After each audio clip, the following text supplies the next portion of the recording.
Hi everybody, welcome back to my channel. It's your girl LB if you don't know me.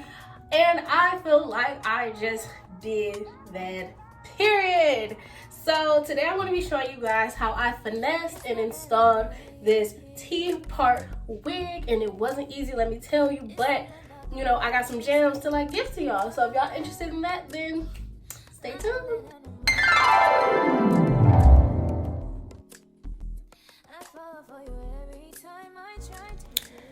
So as I said in the voiceover, today I'm going to be reviewing and installing this T-part lace front wig from UNice hair.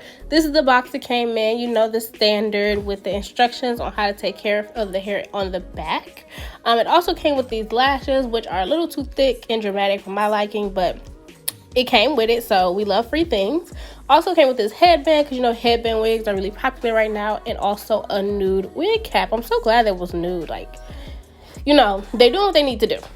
This is what the wig looks like coming out of the pack. It came with the net, you know, the styrofoam on the inside to keep the shape, and this is what it looks like in its natural texture. So once again, this is body wave. This wig is in 18 inches, and this is their pre-highlighted T-part lace wig. The highlights are like this nice, rich, like brown color, not like a blonde. So if you don't want something too bright, then this is the wig for you.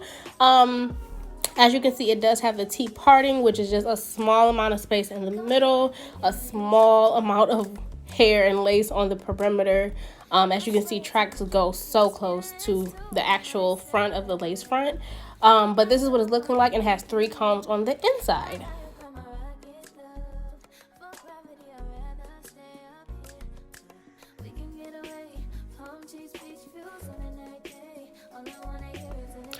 So you can't really tell, but I did try to bleach the knots on this wig. I'm not going to say it was super successful, but I didn't go and do it a second time. I was like, we're just going to see what I can work with, what I have.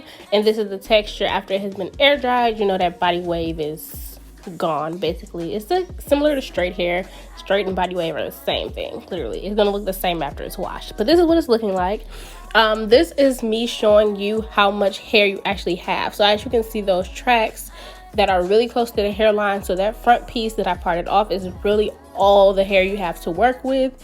So I started off by parting out all the hair that wasn't, you know, attached to a track on this wig, just so I can really get like a good idea of the amount of space I had to work with. Because since this is a frontal wig in some form, I did want to do like the whole frontal, so I wanted to make it work, but honestly it didn't end up working in the end for me. But I did try, so you're gonna see me try, because you know, A for effort. So I am parting away the front sections, and I'm also gonna part the middle section as well.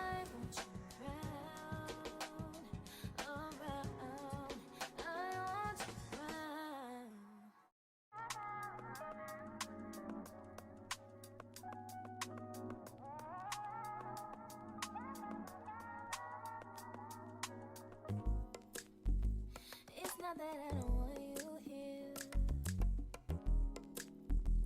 It's something about the way you stare into my eyes. So once I have the hair sectioned off and the rest of the hair pulled to the back, I did start to pluck the hairline, because once again, I did have intentions on wearing this as a frontal.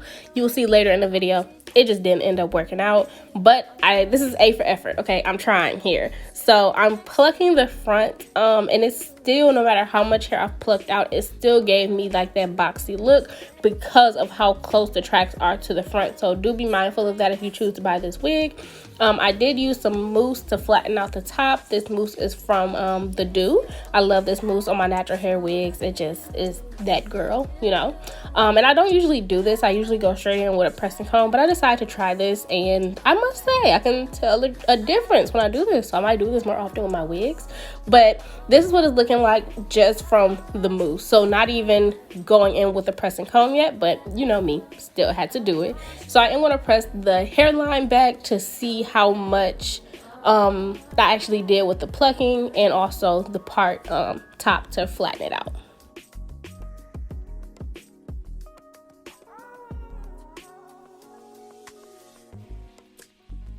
Come through, I think I need you.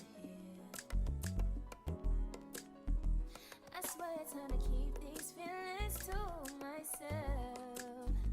Now you're the one. So after all of that, this is what it's looking like. And I must say it doesn't look that bad. I'm not gonna lie. The front is still too bulky for my liking. But this is how much hair that I end up plucking out. And it might have been a little more than that, honestly. But this is what it's looking like. I can see that the knots are bleached, so I'm glad that my bleaching is not in vain. But still, the hairline is just not doing it for me. So, you know, we're gonna move on though. We're gonna push forward. So I'm gonna go with this lace tint from Eben. I love this. It matches my like my head color perfectly. I think it's the lightest light warm brown. So that's the shade that I use, and I just spray it on the parting front part, and then I put the wig on. So this is like the moment of truth for real for me. I did use the wig cap that came in the box as well, but when I tell y'all, this wig was snug, and I didn't like BS my wig braids, so my hair is not super bulky under this wig, but you have to have like the flattest of the flat braids and the smallest of the small heads to even be comfortable wearing this wig on a regular basis. I'm not gonna lie, it's just really tight, really small.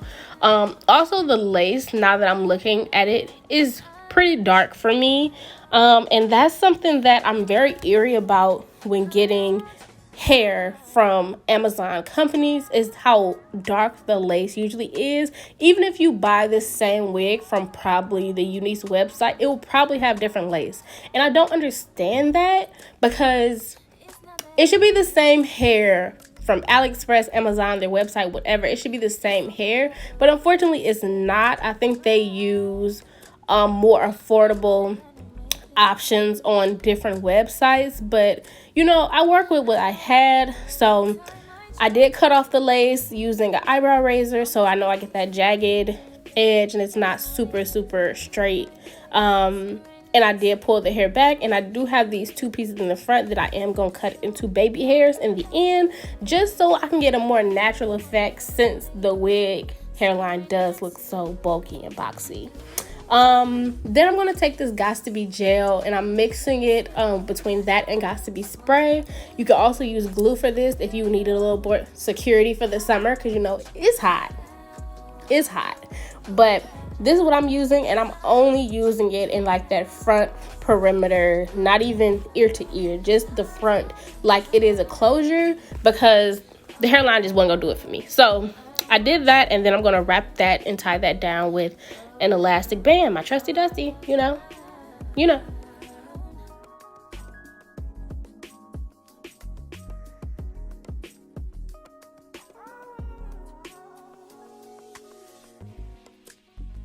Come through, I think I need you here. I swear it's not. So once I tied my hair down, like, you know, so I can get that melt, I did decide I wanted to straighten this wig, which I later also went against. But I wanted to see what it looked like so I can get like a good idea of the density. The hair didn't feel thin, but once I had it completely straightened out, I was like, this is not as thick as I want it to be. And with it being 18 inches, you know, you can get away with it if you like that thinner, natural looking density. You can get away with it with 18 inches. But for me personally, I would say this wig density is probably about 130, if I'm not mistaken. But for me, I would need at least 180 to be comfortable walking around in it on a regular basis.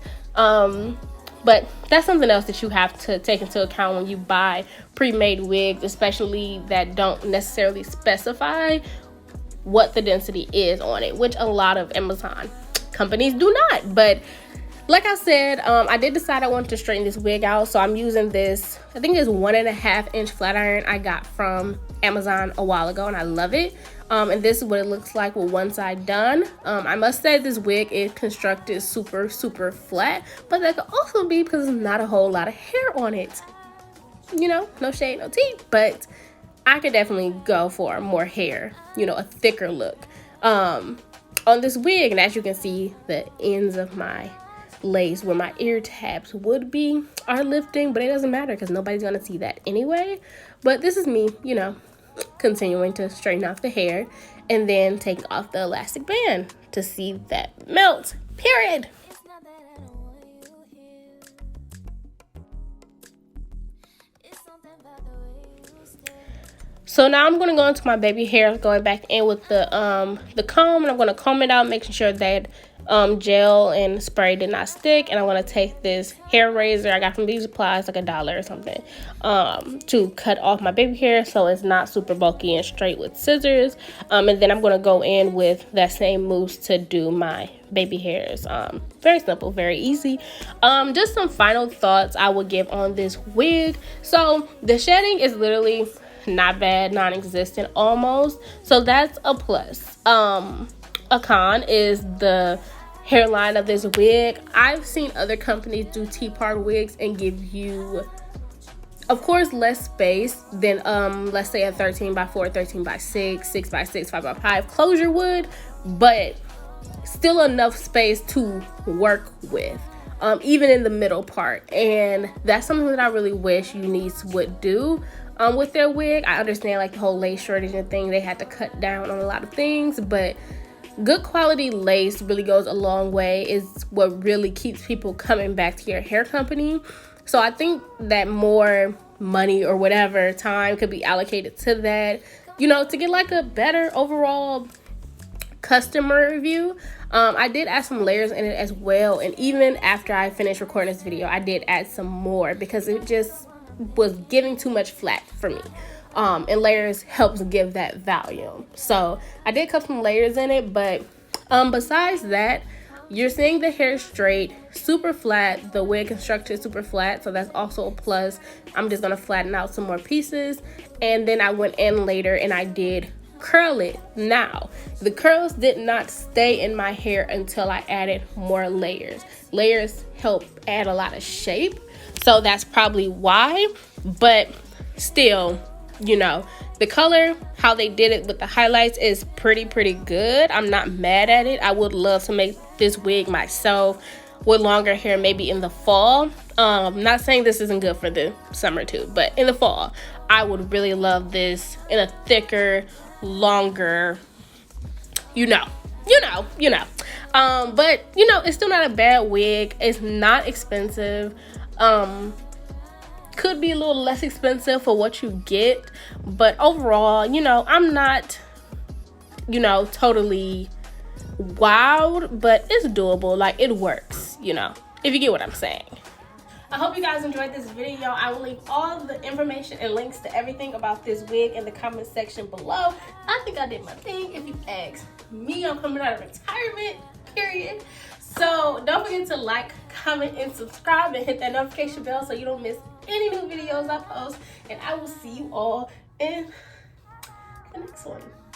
Bye, guys.